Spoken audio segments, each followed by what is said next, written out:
तो दोस्तों गोभी की खेती में हमारे सामने जो सबसे बड़ी जो समस्या आती है वो आती है फूल की क्वालिटी का सही नहीं मिलना।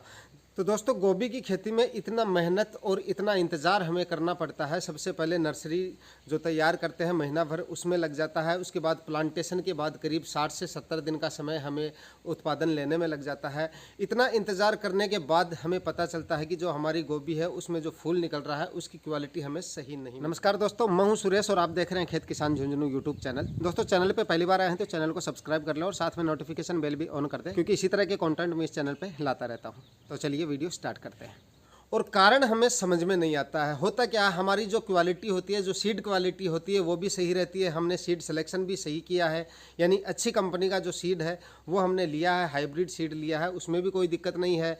जो खाद उर्वरक हमने डाले हैं वो भी सही डाले हैं, फर्टिगेशन शेड्यूल भी हमारा सही रहा है, और जो इंसेक्टिसाइड और फंगिसाइड के जो हमने स्प्रे निकाले हैं वो भी सही निकाले हैं। उसके बाद भी इस तरह की जो समस्या आती है वो क्यों आती है? जो फूल की क्वालिटी होती है वो हमें कुछ या तो कुछ इस तरह की मिलती है, जैसा कि आप स्क्रीन में देख पा रहे होंगे। फूल में ऊपर दाने से बन जाते हैं और जो फूल की कलियां होती हैं वो एक समान नहीं होती, छोटी बड़ी हो जाती हैं, ऊपर नीचे निकल जाती है। मतलब तो फूल की जो आकृति है वो कुछ इस तरह की हो जाती है, या फिर कुछ इस तरह का फूल मिलता है कि जैसे फूल पीला पड़ जाता है या ढीला हो जाता है, बीच में से फट जाता है। इस तरह की शिकायत हमें फूल गोभी में देखने को मिलती है। लेकिन दोस्तों हमें ज़रूरत होती है कुछ इस तरह के फूल की। इस तरह का अगर हमें फूल मिलेगा तभी हमें उसके उचित दाम मिलेंगे। क्वालिटी अगर फूल की सही होगी तभी मार्केट में उसकी डिमांड होगी और तभी उसके मार्केट प्राइस अच्छे से हमें मिल सकेंगे।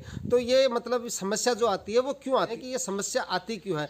जब सब कुछ सही होने के बावजूद, हमने बीज वगैरह सब कुछ सही लिया है, खाद वगैरह सब कुछ सही डाला है, उसके बाद इस तरह की समस्या क्यों आती है? तो देखिए इस पर आपको समझना पड़ेगा कि जो पहली समस्या आती है इसमें वो ये होती है कि मौसम के अनुसार जो हमारा सीड होता है उसका सिलेक्शन हम सही तरीके से नहीं कर पाते हैं।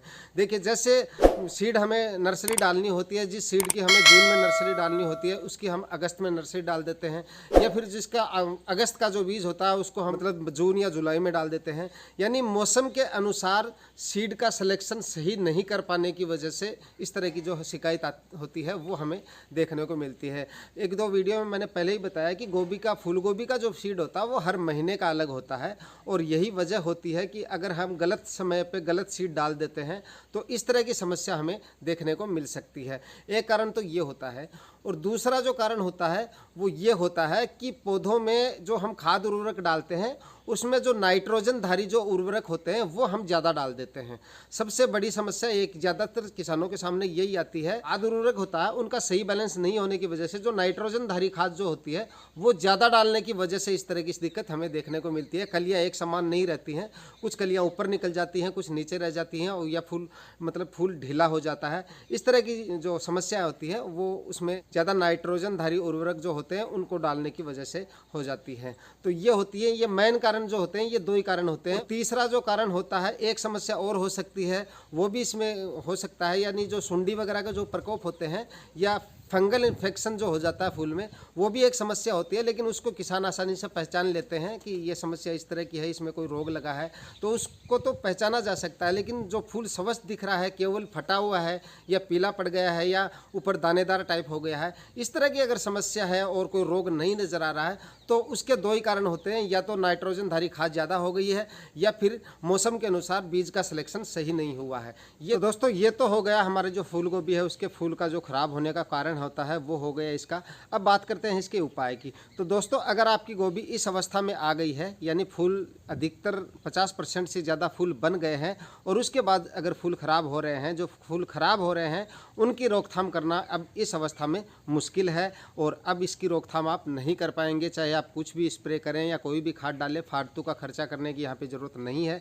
लेकिन जो फूल सही हैं या निकलने वाले हैं, जिनकी आप ये चाहते हैं कि आगे जो फूल निकले वो ख़राब नहीं हो, यानी जो छोटे फूल हैं जो अभी बनना स्टार्ट हुए हैं वो ख़राब ना हो, उनके लिए आप चिलिटेड बोरान और चिलिटेड कैल्शियम का यहाँ पे इस्तेमाल कर सकते हैं। 1 ग्राम प्रति लीटर पानी के हिसाब से उसमें आप अगर स्प्रे कर देते हैं तो इसकी रोकथाम आप कर सकते हैं। आपका फूल की जो गुणवत्ता है वो आपको सही मिल जाएगी कुछ हद तक, लेकिन पूरी तरह से कंट्रोल जो आपके फूल खराब हो गए हैं उनको आप नहीं कर पाएंगे। दूसरा, आप यहाँ पर इस अवस्था में नाइट्रोजन धारी जो उर्वरक होते हैं उनका प्रयोग ना करें। तो दोस्तों वीडियो अगर आपको हेल्पफुल लगा तो वीडियो को लाइक शेयर कर दीजिएगा, अपने कमेंट्स भी जरूर दीजिएगा और चैनल को सब्सक्राइब भी जरूर कीजिएगा। जय हिंद।